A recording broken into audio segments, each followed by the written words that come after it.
बघा मित्रांनो, या ठिकाणी क्वेश्चन नंबर 33 आहे. Name the underline clause in the given sentence. म्हणजे दिलेलं सेंटेन्स आहे, यामधला क्लॉज आपल्याला जो आहे तो क्लॉजचं नाव ओळखायचं. आपल्याला क्लॉज कुठून सुरू होतोय? When you finish your work. हा क्लॉज कोणता आहे याचं नाव काय आपल्याला आयडेंटिफाय करायचं आहे. सर्वप्रथम ऑप्शन जे ते ऑप्शन आपण लक्षात घेऊ.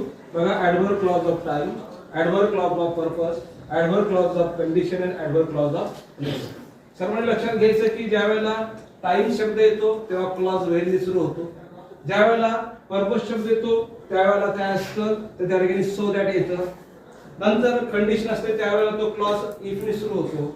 आणि जेव्हा adverb clause of time of place असतो त्यावेळेला तो क्लॉज व्हेअर ने सुरू होतो. मला सांगा मुलांनो, या ठिकाणी व्हेन ने क्लॉज सुरू झाला म्हणजे ऑप्शन कोणता असेल? कारण ऍडव्हर्ब क्लॉज ऑफ टाइम. कारण टाइम इंडिकेट करणारा वर्ड कोणता आहे? टाइम. ओके. जर पर्पस असेल तर काय येतं? So that. कंडिशन असेल तर काय येतं? आणि प्लेस असेल तर काय येतं? व्हेअर. सर्वांना समजलं? Very good.